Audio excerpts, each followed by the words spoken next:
السلام علیکم ناظرین، آپ کا میزبان فیصل دورانی اپنے پروگرام کڑوا سچ میں آپ کو خوش آمدید کہتا ہے۔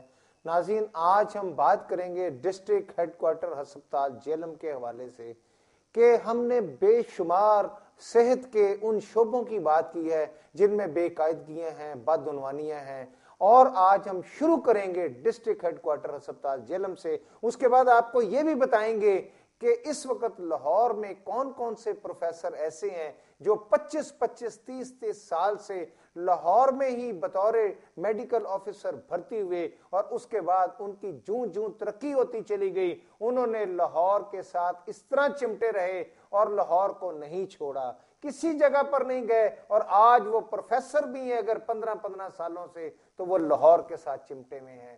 ان کو پاکستان میں اور خاص طور پہ پنجاب کا کوئی بھی حکمران جو ہے تبدیل کرنے میں کامیاب نہیں ہو سکتا۔ یہ وہ ایسا طاقتور سرنج مافیا ہے جس کو ہم مسیحا کہتے ہیں، لیکن ایسے لوگوں کو کیا مسیحا کہا جائے یا قصاب کہا جائے؟ تو بات شروع کرتے ہیں ڈسٹرکٹ ہیڈ کوارٹر ہسپتال جیلم سے کہ ڈسٹرکٹ ہیڈ کوارٹر ہسپتال جیلم میں تعینات میڈیکل سپرنٹینڈنٹ خالد محمود چوٹالہ، ایڈیو کیپٹن آصف علی ریٹائرڈ اور نرسنگ سپرنٹینڈنٹ ممتاز، ان کا ایک گروپ ہے، اور اس گروپ نے وہاں پر ایک لوٹ مار کا بازار گرم کر رکھا ہے۔ میں سب سے پہلے بتاؤں گا ممتاز کے حوالے سے، جو دراصل ایک ہیڈ نرس ہے، لیکن کیونکہ خالد محمود چوٹالہ کے ساتھ ان کا خصوصی تعلق ہے، اس وجہ سے انہوں نے وہاں پر نرسنگ سپرنٹینڈنٹ کے اہم ترین عہدے پر تعینات کر رکھا ہے۔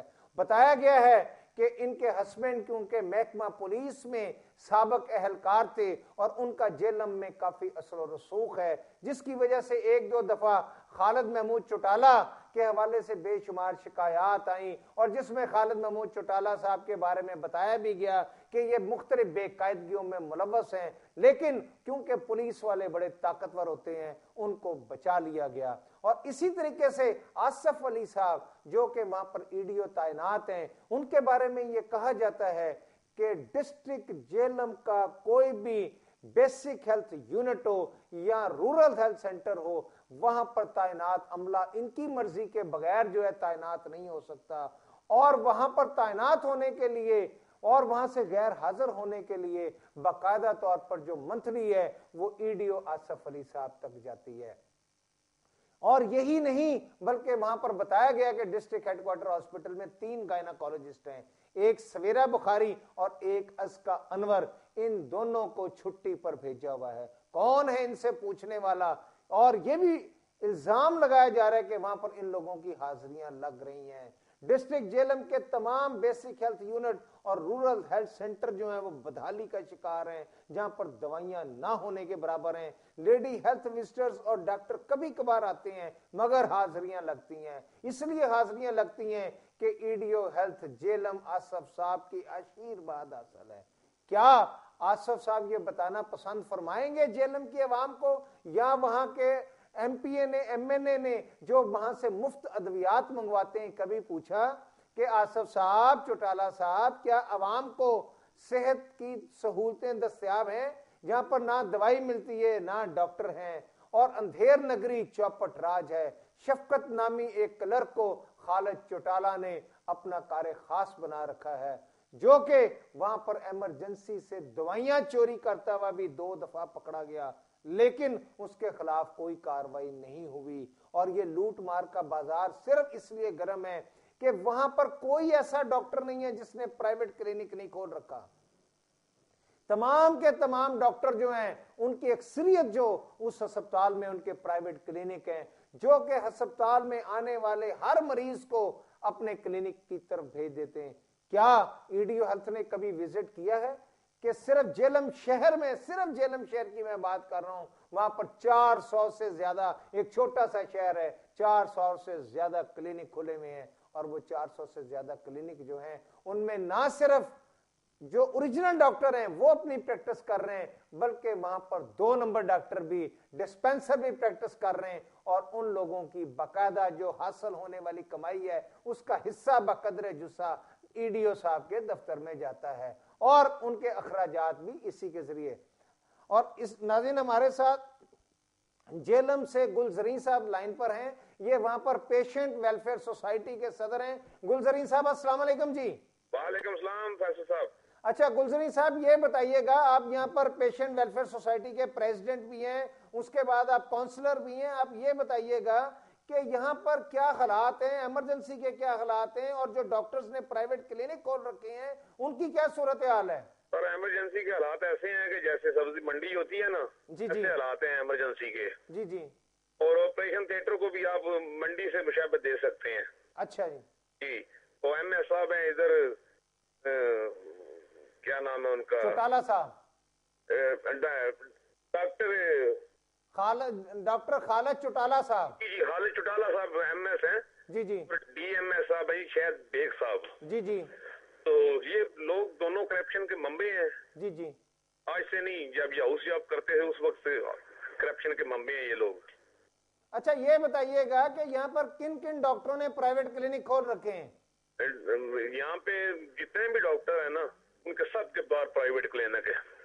سرجن احمد صاحب ہیں، احمد نواز کیانی صاحب ہیں، ای این ٹی اسپیشلسٹ ہیں، ڈاکٹر حفیظ صاحب ہیں اسپیشلسٹ ہیں، نعیم گردیزی صاحب ہیں چائلڈ اسپیشلسٹ ہیں، سب نے کلینک کھول رکھے ہیں۔ کوئی بھی ایسا ڈاکٹر نہیں ہے جس کا باہر کلینک نہیں ہے۔ گلزرین صاحب کیا ایمرجنسی میں لوگوں کو ادویات مل رہی ہیں؟ جی کوئی بالکل سرنج تک نہیں مل رہی ہے ایمرجنسی میں، سرنج تک نہیں مل رہی۔ اور اچھا یہ بھی مجھے پتا چلا ہے کہ وہاں پر جو وزیر اعلیٰ پنجاب شہباز شریف صاحب نے احکامات جاری کیے تھے کہ تمام وارڈوں کو ایئر کنڈیشن کیا جائے اور سپلٹ لگائے جائیں، میں نے سنا ہے کہ وہ بھی غائب کر دیے گئے۔ جی جی غائب کر دیے۔ ان کے پہلے نمبر پہ جو سپلٹ لگے تھے جب وزیر اعلیٰ نے بولا تھا وہ لگے تھے، لیکن ان کا جو کمپریسر ہوتا ہے نا ان کے اندر، اس کی قیمت تقریباً راؤنڈ اباؤٹ 16,000 ہوتی ہے۔ جی جی۔ تو جتنے بھی اے سی لگے ان سب کے کمپریسر نکال کے بیچ دیے گئے ہیں۔ بیچ دیے گئے؟ جی جی جی۔ نہیں آپ لوگ وہاں کے، آپ وہاں پر مریضوں کی ویلفیئر کے صدر بھی ہیں، آپ نے کبھی بات کی ایم ایس صاحب سے، ای ڈی او صاحب سے کہ یہ کیا ہو رہا ہے؟ جی ای ڈی او ایل صاحب سے کی، خالد چوٹالہ صاحب ایم ایس ہیں ان سے بھی کی، ہر جگہ درخواستیں بھی دیں، کوئی یہاں سننے والا کوئی نہیں ہے۔ نہیں تو ای ڈی او صاحب کیا کہتے ہیں اس حوالے سے؟ ای ڈی او صاحب کو 3 دفعہ درخواستیں دے چکے ہیں، بیشتر مریض بھی آئے ہیں، انہوں نے بھی درخواستیں دی ہیں۔ پرسوں ایک غریب عورت تھی بیچاری، اس کی بچی 4 دن سے ہاسپٹل میں پڑی ہوئی ہے، کوئی اس کو دیکھنے والا نہیں ہے، جل گئی ہے بچی اس کی۔ اچھا آپ کے وہاں پر M N A M P A کیا کر رہے ہیں؟ M P M N A سیاست کر رہے ہیں اور کچھ نہیں ہو رہا۔ نہیں تو پھر ہاسپٹل جو ہے وہ کس طرح چل رہا ہے مجھے یہ بتائیے گا۔ ہاسپٹل اللہ کے توفیل چل رہا ہے، بندہ کوئی نہیں چلا رہا ہے اس کو۔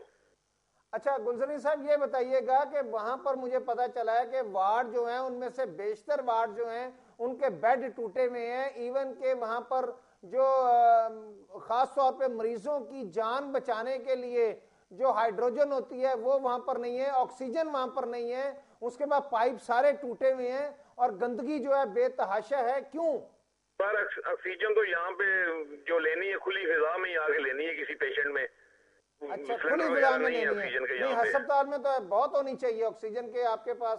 تو جو ان کا بجٹ ہے وہ ان کا ڈیٹول آتا ہے سال کا 15 لاکھ روپے کا سالانہ ڈیٹول ہے، اور 7 لاکھ روپے سالانہ ان کا صرف آتا ہے جو فرش کو دھونے کے لیے آتا ہے۔ آپ خود اندازہ کر لیں، 7 لاکھ کا صرف اور 15 لاکھ کا ڈیٹول آتا ہے۔ جی، اور 8 لاکھ کے راؤنڈ بوٹ فرنیل آتی ہے جو جس سے وہ فرش صاف کرتے ہیں۔ اس کا مطلب یہ 30 لاکھ روپے ہو گیا۔ کر لیں آپ، جس سے 40 لاکھ روپے صرف فرش کے اوپر صفائی کرنے کے لیے بجٹ ہوتا ہے ان کا۔ یعنی 30 سے 40 لاکھ روپیہ جو ہے وہ ایک چھوٹے سے ہاسپٹل کے فرش صاف کرنے کے لیے آتا ہے، وہ 40 لاکھ روپے کدھر جاتا ہے؟ جی 40 لاکھ روپے وہ جو ٹھیکیدار ہیں اور ڈاکٹر ہیں ان کی کمیشن کی صورت میں ان کی جیبوں میں جاتا ہے، اور 20 کروڑ کا بجٹ ہے ان کا، اور ہمیں تو نظر نہیں آتا 20 کروڑ کا بجٹ کہاں پہ لگتا ہے۔ کسی کو ڈسپلین نہیں مل سکتی یہاں پہ، کسی کو سرنج نہیں فری مل سکتی، تو میڈیسن کسی کو کیا ملنی ہے؟ نہیں لیکن وہ 20 کروڑ روپے میں سے دیکھیں نا ایم ایس صاحب کا بھی تو حصہ ہوگا نا۔ جی ہاں، ایک اور بات میں آپ سے شیئر کرنا چاہ رہا ہوں۔ جی جی فرمائیں۔ یہاں پہ جو جتنے بھی شرافیاں ہیں نا علم میں، ان کے لیے خاص فیسلٹی ہے۔ ان کا کسی کا ڈاکٹر پیٹر ہیلسن نے لکھا ہوا نسخہ، انگلینڈ کا لکھا ہوا ہارٹ کا نسخہ 70,000 روپے کا، 1 ہفتے کی میڈیسن آتی ہیں۔ یہاں پہ ایک سیاسی آدمی ہے، ان کے والد صاحب کا نسخہ ہے یہ۔ اچھا جی 70,000 روپے کی 1 ہفتے کی دوائی آتی ہے، نسخہ انگلینڈ سے لکھوایا گیا ہے۔ اچھا نسخہ انگلینڈ سے لکھوایا گیا ہے